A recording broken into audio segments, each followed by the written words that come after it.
আমার প্রিয় মাধ্যমিকের ছাত্রছাত্রীরা, তোমাদের মাধ্যমিকের খুবই গুরুত্বপূর্ণ একটি বিষয় হলো অঙ্ক, গণিত। আজ আমি তোমাদের কাছে নিয়ে এসেছি তোমরা তোমাদের মাধ্যমিক পরীক্ষার জন্য কিভাবে প্রস্তুতি নেবে। এই ভিডিওটি তোমরা 2x স্পিডেও দেখতে পারো। ভিডিওটি প্রথম থেকে শেষ অবধি দেখো, নিশ্চয়ই উপকার পাবে। এবং আমি তোমাদের যে অঙ্কগুলি বলবো সেগুলো তোমরা খুব ভালো করে প্র্যাকটিস করো, তাহলেই তোমাদের নম্বর খুব ভালো হবে। আগে 5-এর দাগে থাকবে তোমাদের পাটিগণিত থেকে অঙ্ক, এবং পাটিগণিতে এই বছর তোমাদের জন্য 14 নম্বর যে অধ্যায় রয়েছে অংশীদারি কারবার, এটা কিন্তু খুবই ইম্পর্টেন্ট, কারণ 2024-এ 5 মার্কসের প্রশ্নে আমাদের অংশীদারি কারবার থেকে অঙ্ক আসেনি। এছাড়া আরেকটি প্রশ্ন থাকে সমহার বৃদ্ধি বা হ্রাস থেকে, এবং আমাদের অংশীদারি কারবারের ক্যালকুলেশনগুলো খুব বড় হয়ে থাকে। তোমরা যখন অঙ্ক করবে খুব মাথা ঠান্ডা করে ধীরে সুস্থে অঙ্ক করবে, তাহলে কিন্তু তোমাদের অঙ্ক মিলে যাবে, এবং সেটা স্টেপ বাই স্টেপ করবে, ক্যালকুলেশন খুব ঠান্ডা মাথায় করবে, তাহলেই তোমরা অঙ্কটা করতে পারবে। এছাড়া তোমাদের সমহার বৃদ্ধি বা হ্রাস থেকেও কিন্তু অনেক সময় আমাদের যে প্রশ্নমান 5-এর যে অঙ্ক থাকে সেইটা কিন্তু এসে থাকে। তাহলে তোমাদের এখানে পাটিগণিতে 2টির মধ্যে একটি অঙ্ক করতে হবে, যাতে থাকবে তোমাদের 5 নম্বর। আর তোমরা যখন অঙ্ক প্র্যাকটিস করবে, তোমাদের যে গণিত প্রকাশ বই আছে সেটি খুব ভালোভাবে করলেই হবে। তোমাদের কোষে দেখির অঙ্কের সঙ্গে উদাহরণের দেখবে প্রয়োগে অঙ্ক রয়েছে। অনেক সময় প্রয়োগের অঙ্কতে পাশে করে দেওয়া নেই, সেখানে লেখা রয়েছে নিজে করো। সেই অঙ্কগুলোও কিন্তু অতি অবশ্যই করবে, কারণ সেখান থেকেও কিন্তু আমাদের পরীক্ষাতে অঙ্ক এসে থাকে। এবার এসো দেখে নিই আমাদের 6-এর দাগে। 6-এর দাগে থাকবে আমাদের প্রথম অধ্যায় একচল বিশিষ্ট দ্বিঘাত সমীকরণ, সেখান থেকে অঙ্ক। প্রথমে থাকবে এটি আমাদের কথায় লেখা অঙ্ক, সেখানে আমাদের সমীকরণ গঠন করে অঙ্কটা করতে হবে, এবং আরেকটি সমাধান থাকে। কোথা থেকে অঙ্কগুলো থাকবে এসো আমরা দেখে নিই। তোমাদের 6-এর দাগে যে সমাধান করি আসে সেটি তোমাদের 11 নম্বর পৃষ্ঠাতে কোষে দেখি 1.2-এ যে অঙ্ক রয়েছে 4-এর দাগে সমাধান করি, এগুলো তোমরা খুব ভালোভাবে করে যাও, বাড়িতে রেগুলার প্র্যাকটিস করো। এর মধ্যে থেকেই সাধারণত প্রতি বছর এসে থাকে। এছাড়া এর আগে মানে আমাদের 1.2 কোষে দেখির আগেতে তোমরা দেখবে যে অনেক প্রয়োগ রয়েছে, বইতে করে দেওয়া রয়েছে, কখনো দেখো এইভাবে নিজে করি রয়েছে। এই অঙ্কগুলো তোমরা করে যাও, তাহলেই কিন্তু তোমরা এখান থেকেই একটা অঙ্ক পেয়ে যাচ্ছ, এবং তাহলেই তোমরা পেয়ে যাবে এখানে 3 মার্কস। এছাড়া তোমাদের আরেকটি যে 6-এর দাগে অঙ্ক থাকে সেটি হলো 1.3-তে দেখো অনেক প্রশ্ন অঙ্ক থাকে, অথবা 1.4 থেকেও আমাদের এসে থাকে। জন্য প্রথমে আমাদের এখানে 1.2-এ সমাধান করতে হবে। আমাদের যে সমীকরণ গঠন করে যে অঙ্কগুলো থাকে তোমাদের 1.3 এবং 1.4-এতে কোষে দেখি যে অঙ্কগুলি রয়েছে, এবং তার সঙ্গে উদাহরণের যে প্রয়োগগুলি রয়েছে সেগুলো করতে হবে। অনেক সময় প্রয়োগে দেখবে নিজে করি বলে দেওয়া রয়েছে, অঙ্কটা করে দেওয়া নেই, সেই অঙ্কগুলো কিন্তু তোমরা প্র্যাকটিস করো। তোমাদের গণিত প্রকাশ, তোমাদের গভর্নমেন্টের যে বইটি রয়েছে সেইটি যদি ভালোভাবে করে যাও, তাহলেই কিন্তু তোমরা সেখান থেকে বেশিরভাগ অঙ্কই কমন পেয়ে যাবে, এবং এখানে আমাদের অঙ্ক এগুলো করলেই আমরা পেয়ে যাব 3 মার্কস। এবার এসো আমাদের 7-এর দাগে। আমাদের 7-এর দাগে 2টি অঙ্ক থাকবে, একটি থাকবে ভেদ থেকে এবং আরেকটি হলো করণী থেকে। অর্থাৎ 7-এর দাগের একটি থাকবে আমাদের ভেদ বা ভ্যারিয়েশন থেকে, এবং আরেকটি হলো দ্বিঘাত করণী কোয়াড্রেটিক সার্ট থেকে। আমাদের প্রথমে কোষে দেখি 13 করতে হবে, এবং তার সঙ্গে আমাদের উদাহরণের যে প্রয়োগগুলো করে দেওয়া আছে, আমাদের উদাহরণের প্রয়োগ কোষে দেখির সঙ্গে তোমাদের খুব ভালোভাবে প্র্যাকটিস করতে হবে, কারণ আমাদের প্রয়োগ থেকেও কিন্তু অনেক অঙ্ক আসে। অনেক সময় প্রয়োগে আমি বারবার বলছি নিজে করি বলে যে অঙ্কগুলো রয়েছে সেগুলো তোমাদের করতে হবে, এবং দ্বিঘাত করণী হলো তোমাদের কোষে দেখি 9.3-এর যে কোষে দেখি আছে খুব ভালোভাবে করতে হবে, এবং তার সঙ্গে প্রয়োগগুলো প্র্যাকটিস করতে হবে। তবে 7-এর দাগের জন্য যেহেতু আমাদের ভ্যারিয়েশন অ্যান্ড কোয়াড্রেটিক্স আর্ট, ভেদ এবং দ্বিঘাত করণীর মধ্যে যেহেতু আমাদের অথবা থাকবে, যে কোনো একটা করতে হবে, আমাদের 7-এর দাগে যে কোনো একটা করতে হবে, যেখানে 3 মার্কস আছে। সেজন্য তোমার যেইটা সহজ লাগে, নয় তুমি ভেদ খুব ভালো করে রেডি করো, নইলে দ্বিঘাত করণী তোমরা ভালো করে রেডি করো। এই দুটোর মধ্যে যে কোনো একটা তোমরা খুব ভালো করে রেডি করো, তাহলেই তোমরা 3 মার্কস পেয়ে যাবে তোমরা। এরপরে এসো আমরা দেখে নিই আমাদের পরবর্তী 8-এর দাগে। 8-এর দাগে আমাদের যে অঙ্ক সেটি থাকবে অনুপাত ও সমানুপাত, অর্থাৎ রেশিও অ্যান্ড প্রপোর্শন থেকে। এটা আমাদের 8 নম্বর আমাদের যে অঙ্কটি থাকবে 8-এর দাগে। 5 নম্বর অনুশীলনী অনুপাত ও সমানুপাত, রেশিও অ্যান্ড প্রপোর্শন। এখান থেকেই থাকছে তোমাদের 8 দাগের অঙ্ক, দুটিই থাকবে অনুপাত ও সমানুপাত থেকে, যে কোনো একটি তোমাদের করতে হবে। আমরা আগের বছরে প্রশ্ন দেখি, এখানে আমাদের প্রয়োগ থেকে প্রয়োগ 18তে 2000 মাধ্যমিক 2019-এর প্রশ্ন এসেছে। এটি আমার বইয়ের পৃষ্ঠা 81-তে রয়েছে।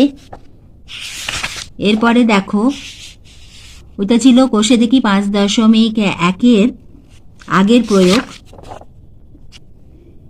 এরপরে দেখো পৃষ্ঠা 92 যে পৃষ্ঠা রয়েছে সেখানে প্রয়োগ 54 যেটা রয়েছে 2020-তে এসেছে অনুপাত সমানুপাতের অঙ্ক, এবং প্রয়োগ 57। তার মানে বুঝতে পারছো যে আমাদের উদাহরণের প্রয়োগ কতটা ইম্পর্টেন্ট, এখানে করে দেওয়াগুলোই রয়েছে। আচ্ছা, তোমাদের কিন্তু অনুপাত সমানুপাতে প্রমাণ আসে, প্রমাণ করে দেখাও, সেখানে কিন্তু অতি অবশ্যই এখানে প্রমাণ করো, তাহলে কিন্তু অতি অবশ্যই তোমাদের উত্তরের শেষে লিখতে হবে প্রমাণিত। যদি বলে যে দেখাও, তাহলে কিন্তু এখানে বলতে হবে দেখাইলাম। তারপরে প্রয়োগ 63, এটা দেখো মাধ্যমিক 2017-তে এসেছে, পর আসছে। দেখো প্রয়োগ 65 যেটা রয়েছে মাধ্যমিক 2019-এ এসেছিল। এখানে তোমাদের কোষে দেখি 5.3-এ 2-3-এরটা মাধ্যমিক 2018-তে এসেছে। সুতরাং এইভাবে তোমরা যদি অনুশীলনের অঙ্কগুলো এবং তার সঙ্গে যদি উদাহরণের প্রয়োগগুলো করো, তাহলেই কিন্তু তোমরা পেয়ে যাচ্ছ এখানে 3 মার্কস। এখানে অঙ্কের মধ্যে যে কোনো একটি তোমাদের করতে হবে এবং এই ধরনের অঙ্কই তোমাদের এসে থাকে। এবার আসি 9-এর দাগে। 9-এর দাগে আমাদের থাকবে উপপাদ্য। উপপাদ্যতে রয়েছে 5 নম্বর, এবং তোমাদের ইয়ারে মাধ্যমিক 2025-এর জন্য উপপাদ্যের জন্য আমি বলবো পিথাগোরাসের উপপাদ্য, যেটা পাইথাগোরাস থিওরেম, সেটা খুবই ইম্পর্টেন্ট। উপপাদ্য 49, গণিত প্রকাশ বইয়ের 285 পৃষ্ঠাতে উপপাদ্য 49 পিথাগোরাসের উপপাদ্য। এই উপপাদ্যটা তোমাদের এভাবে আসতে পারে, পিথাগোরাসের উপপাদ্যটি বিবৃত করো এবং প্রমাণ করো। তখন কিন্তু তোমাদের উপপাদ্যটা কিন্তু লিখে দিতে হবে প্রথমে। পিথাগোরাসের উপপাদ্যটি হলো যে কোনো সমকোণী ত্রিভুজের অতিভুজের ওপর অঙ্কিত বর্গক্ষেত্রের ক্ষেত্রফল অপর দুই বাহুর উপর অঙ্কিত বর্গক্ষেত্রের ক্ষেত্রফলের সমষ্টির সঙ্গে সমান, এবং এইভাবে পুরো সমান যেভাবে রয়েছে প্রদত্ত প্রমাণ করতে হবে। অঙ্কন প্রমাণ ভালোভাবে পেন্সিল এবং স্কেল দিয়ে আঁকবে, এবং শেষে অতি অবশ্যই প্রমাণিত লিখলেই পেয়ে যাবে 5-এ 5। এবং তোমাদের ইয়ারে এটা খুবই ইম্পর্টেন্ট, এবং আমি বারবার বলবো উপপাদ্যটা কিন্তু এখানে যেটা লেখা আছে ওইটা মুখস্থ করো। অনেক সময় দেয় না, ওরা দিয়ে দেয় পিথাগোরাসের উপপাদ্যটি লেখো এবং তাহা প্রমাণ করো। এরপরে আমি এর সঙ্গে তোমাদের বলে রাখবো একটু অতিরিক্ত করতে 286 পৃষ্ঠাতে 50 নম্বর উপপাদ্য, সেটি হলো পিথাগোরাসের উপপাদ্যের বিপরীত উপপাদ্য। এটাও তোমরা কিন্তু মুখস্থ করে রেখো এবং এই উপপাদ্যটা তোমরা প্র্যাকটিস করো। এখানেও যে আঁকাটা যেভাবে রয়েছে ঠিক সেইভাবে তোমরা প্র্যাকটিস করে যেও। পিথাগোরাসের উপপাদ্যের সঙ্গে তোমাদের 10 নম্বর যে অধ্যায়টি রয়েছে বৃত্তস্থ চতুর্ভুজ সংক্রান্ত উপপাদ্য, এই উপপাদ্যের অধ্যায়টাও তোমরা ভালোভাবে করে যেও, কারণ এখান থেকেও তোমাদের আরেকটি, আমাদের 2টি থাকে, আরেকটি এখান থেকেও থাকতে পারে। সেজন্য তোমাদের উপপাদ্য এগুলো তোমরা করে যাও, এবং অতি অবশ্যই বইতে যেভাবে রয়েছে সেইভাবে তোমরা লিখো, তাহলেই কিন্তু তোমরা কমন পাবে। 10-এর দাগেতে থাকবে তোমাদের জ্যামিতির প্রয়োগ। সেখানে আমাদের 2টি থাকবে, যে কোনো একটি করতে হবে। সেখানেও রয়েছে তোমাদের 3 মার্কস, এবং আমাদের উপপাদ্যের যে অধ্যায়গুলি রয়েছে সেখান থেকেই এসে থাকে। এবারে এসো দেখে নিই 11-র দাগে। 11-র দাগে তোমাদের থাকবে সম্পাদ্য। সম্পাদ্য তোমাদের ইয়ারে 11-র দাগে থাকবে সম্পাদ্য, এবং এখানে 2টি থাকবে, তার মধ্যে যে কোনো একটি প্রশ্নের উত্তর তোমাদের লিখতে হবে। সেখানে থাকবে তোমাদের 5 নম্বর, এবং তোমাদের সম্পাদ্যর ক্ষেত্রে কিন্তু অঙ্কন প্রণালী, অর্থাৎ কিভাবে আঁকলে সেটা লেখার দরকার নেই, তো শুধু সুন্দরভাবে পেন্সিল দিয়ে কম্পাস দিয়ে যেটা তোমাদের আঁকাটা আসবে পরিষ্কার করে এঁকে দেবে। ABCD যেটা নামকরণ করবে সেটা সুন্দর করে লিখবে, এবং তারপরে যেমন তোমাদের একটি বলা হয়েছে যে একটি পরিবৃত্ত অঙ্কন করো, তাহলে ওই ত্রিভুজটি তোমরা ত্রিভুজে যে নাম দেবে সেই ত্রিভুজটা দিয়ে পরিবৃত্ত অঙ্কন যেটা করলে সেইটা শুধু নিচে লিখে দেবে যে পরিবৃত্ত অঙ্কন করলাম, এটা খালি লিখলেই হবে। এবার এসো আমরা জেনে নিই তোমাদের ইয়ারে কোনটা ইম্পর্টেন্ট। 21 নম্বর অধ্যায়ে সম্পাদ্য হলো মধ্য সমানুপাতি নির্ণয়। এবং 278 পৃষ্ঠাতে এই মধ্য সমানুপাতি নির্ণয় এই যে অধ্যায় রয়েছে এর যে সম্পাদ্য সেগুলো কিন্তু তোমাদের খুব ভালোভাবে করতে হবে এবং তার মধ্যে তোমাদের যে √12 রয়েছে এখানে সেই তার যে মান নির্ণয় সেটা তোমাদের মধ্য সমানুপাতি নির্ণয় করে এই যে জিনিসগুলো রয়েছে এগুলো তোমাদের খুব ভালোভাবে করতে হবে। এখানে দেখো পরপর রয়েছে জ্যামিতিক উপায়ে √23, এখানে তোমাদের যে কটা রয়েছে খুব ভালোভাবে কিন্তু তোমাদের এগুলো করতে হবে। √21, √15, √12 এর মান নির্ণয় করো এবং যখন করবে তোমাদের এই অঙ্কন প্রণালীটা লেখার দরকার নেই, যেভাবে আঁকাটা রয়েছে খুব সুন্দর করে তোমরা আঁকবে।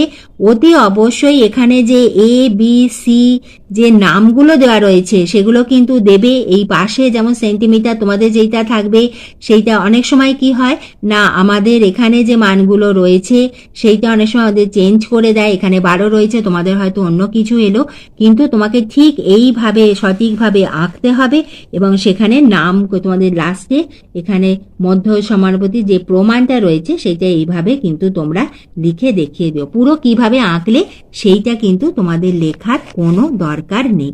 তোমাদের এই যে অধ্যায়টি রয়েছে খুব ভালোভাবে করে যেও, এখান থেকে তোমরা নিশ্চয়ই তোমাদের ইয়ারে কমন পাবে।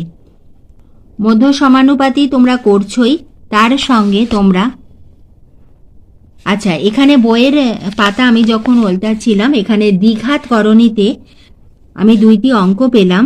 দেখো এখানে কোষে দেখি 9.3-তে 2-এর যেটি সরল করি সেখানে সি এর অঙ্কটা এসেছিল মাধ্যমিক 2019-এ দ্বিঘাত করণীতে এবং তোমাদের সাথে 4-এরটা এসেছিল মাধ্যমিক 2020-তে। এখানে আমাদের ভেদ আর দ্বিঘাতকরণীর মধ্যে অথবা থাকবে। যারা ভাবছো যে আমরা দ্বিঘাতকরণী করব তোমরা অতি অবশ্যই তাহলে 9.3টা কিন্তু খুব ভালোভাবে করে যেও। মধ্য সমানুপাতির সঙ্গে তোমরা তোমাদের বইয়ের 177 পৃষ্ঠাতে দেখবে তোমাদের অন্তর্বৃত্ত অঙ্কন রয়েছে। এটাও কিন্তু তোমাদের ইয়ারে খুবই ইম্পর্টেন্ট, এটাও কিন্তু তোমরা অতি অবশ্যই প্র্যাকটিস করে যাও। অর্থাৎ মধ্য সমানুপাতি নির্ণয় আর অন্তর্বৃত্ত অঙ্কন এই দুটো তোমরা প্র্যাকটিস করে যাও, নিশ্চয়ই তোমরা এর থেকে কমন পাবে। 11 দাগ নম্বরে পরে 12 দাগ নম্বর। 12 দাগ নম্বরে থাকবে তোমাদের ত্রিকোণমিতি থেকে 3টি অঙ্ক, তার মধ্যে যে কোনো 2টি তোমাদের করতে হবে। কি ধরনের অঙ্ক তোমাদের থাকে একটি দেখো, তোমাদের নির্ণয় করো বলেছে কোন সমকোণী ত্রিভুজে 2টি সূক্ষ্মকোণে অন্তর 72 ডিগ্রি হলে কোন 2টি বৃত্তীয় মান নির্ণয় করো। অর্থাৎ এখানে তোমাদের যে ত্রিকোণমিতি প্রথম যে অধ্যায় আছে সেখান থেকে একটি এসেছে, আরেকটি মান নির্ণয় করে এসেছে, আরেকটি দেখাও। এবার এর মধ্যে তোমাদের যে কোনো 2টি করতে হবে। অর্থাৎ এখানে আমাদের 20 নম্বর যে অধ্যায় আছে কোন পরিমাপের ধারণা, তারপরে 23 নম্বর অধ্যায় ত্রিকোণমিতিক অনুপাত এবং ত্রিকোণমিতিক অভেদাবলী এবং পূরক কোণে ত্রিকোণমিতিক অনুপাত। এর মধ্যে আমাদের 3টি অঙ্ক থাকবে, তার মধ্যে যে কোনো 2টি তোমাদের করতে হবে। তোমাদের আমি মনে করি 23 এবং 24 এই 2টি অধ্যায় যদি ভালো করে করো তাহলেই কিন্তু তোমরা 2টি অঙ্ক তোমরা পেয়ে যাবে। এরপরে আমাদের 13 দাগে যে প্রশ্ন থাকবে সেটি হলো তোমাদের হাইট অ্যান্ড ডিস্টেন্স, অর্থাৎ তোমাদের যে 25 নম্বর যে অধ্যায়টি রয়েছে ত্রিকোণমিতিক অনুপাতের প্রয়োগ, উচ্চতা ও দূরত্ব, হাইট অ্যান্ড ডিস্টেন্সের যে অধ্যায়টি রয়েছে সেখান থেকে তোমাদের 13 দাগে 2টি অঙ্ক থাকবে, তার মধ্যে যে কোনো একটি প্রশ্নের উত্তর তোমাদের করতে হবে। এখানে সাধারণত আমাদের এসে থাকে তুমি ওপর থেকে নিচে দেখছো অথবা তুমি নিচ থেকে ওপরে দেখছো। আমাদের মাধ্যমিক 2024-এ, এটা তোমরা 2024-এর প্রশ্নপত্র দেখছো, 2টি প্রশ্নই দেখো এখানে উন্নতি কোণের ওপর এসেছে। তোমাদের ইয়ারে আমি মনে করি উন্নতি কোণ তো অতি অবশ্যই করবে, অবনতি কোণটাও কিন্তু প্র্যাকটিস করে যেও। অবনতি কোণের ওপরও একটি অঙ্ক কিন্তু তোমাদের ইয়ারে আসতে পারে। এবার আসি 14 দাগ নম্বর। 14 দাগ নম্বরে আমাদের পরিমিতি থেকে অঙ্ক থাকবে। এখানে 3টি অঙ্ক থাকবে, প্রতিটি 4 নম্বর করে, তার মধ্যে যে কোনো 2টি করতে হবে, 8 মার্কস। এবং এখানে আমাদের যে 3টি অঙ্ক থাকে, একটি অঙ্ক আমাদের যে সকল চ্যাপ্টার মিশিয়ে যে একটি অধ্যায় রয়েছে সেটি হলো 19 নম্বর অধ্যায়, বিভিন্ন ঘনবস্তু সংক্রান্ত বাস্তব সমস্যা। এই অধ্যায় থেকে কিন্তু একটি অঙ্ক প্রতি বছরই এসে থাকে, কারণ এখানে যে অঙ্ক সেটি হলো আমাদের আগের যে পরিমিতি অধ্যায়গুলি রয়েছে, আয়ত, ঘন, লম্ববৃত্তাকার, চোঙ, শঙ্কু, এগুলোর ওপর কিন্তু আমাদের একটি করে অঙ্ক যে রয়েছে সেগুলো মিক্স যেটা সেটা আমাদের হলো সেই 19 নম্বর অধ্যায়। এছাড়া গোলকটা খুব ভালোভাবে করে রেখো, এবং তার সঙ্গে 19 নম্বর অধ্যায়টা তোমাদের কিন্তু খুব ভালোভাবে করতে হবে। 15 যে দাগ নম্বর সেখানে থাকবে তোমাদের রাশিবিজ্ঞান, অর্থাৎ 26 নম্বর যে অধ্যায় সেখান থেকে তোমাদের অঙ্ক থাকে, এবং সেখানে আমাদের মোট 3টি অঙ্ক থাকবে, তার মধ্যে তোমাদের যে কোনো 2টি করতে হবে। মাধ্যমিক 2024-এ একটাও ওজাইফ আসেনি, সেজন্য 2025-এ কিন্তু ওজাইফটা ভীষণ ইম্পর্টেন্ট। এছাড়া থাকে তোমাদের গড়, মধ্যমা, সংখ্যাগুরু মান, এবং তোমার যদি ওজাইফ শক্ত লাগে তুমি সংখ্যাগুরু মান, মধ্যমা, গড় খুব ভালোভাবে করে যাও, এর থেকে তোমরা নিশ্চয়ই 2টি কমন পাবে। তাহলে আজ আমি তোমাদের মাধ্যমিকে তোমরা কিভাবে প্র্যাকটিস করবে সেটা কিন্তু আমি তোমাদের বলে দিলাম, কোন অঙ্কগুলো আরো ভালোভাবে তোমরা নিশ্চয়ই প্র্যাকটিস করছো, এবং এই অঙ্কগুলো আজ আমি তোমাদের যেগুলো বললাম আরো ভালোভাবে প্র্যাকটিস করতে হবে। আরেকটি কথা, ঘড়ি ধরে প্র্যাকটিস করো।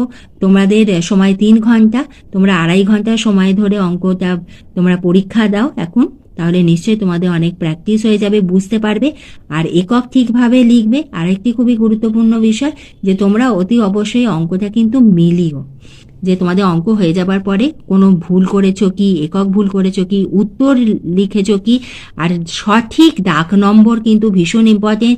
তুমি যদি 15-র 1 লিখে 2-এর অঙ্ক করে দিলে তাহলে কিন্তু হবে না, তোমাদের দাগ নম্বরটা সঠিকভাবে দিও। তোমাদের প্রত্যেকের পরীক্ষা খুব ভালো হবে। তোমাদের সবার জন্য আমি এবং আমাদের সকলের চ্যানেল স্টাডি ফর এডুকেশনের পক্ষ থেকে রইল বেস্ট অফ লাক।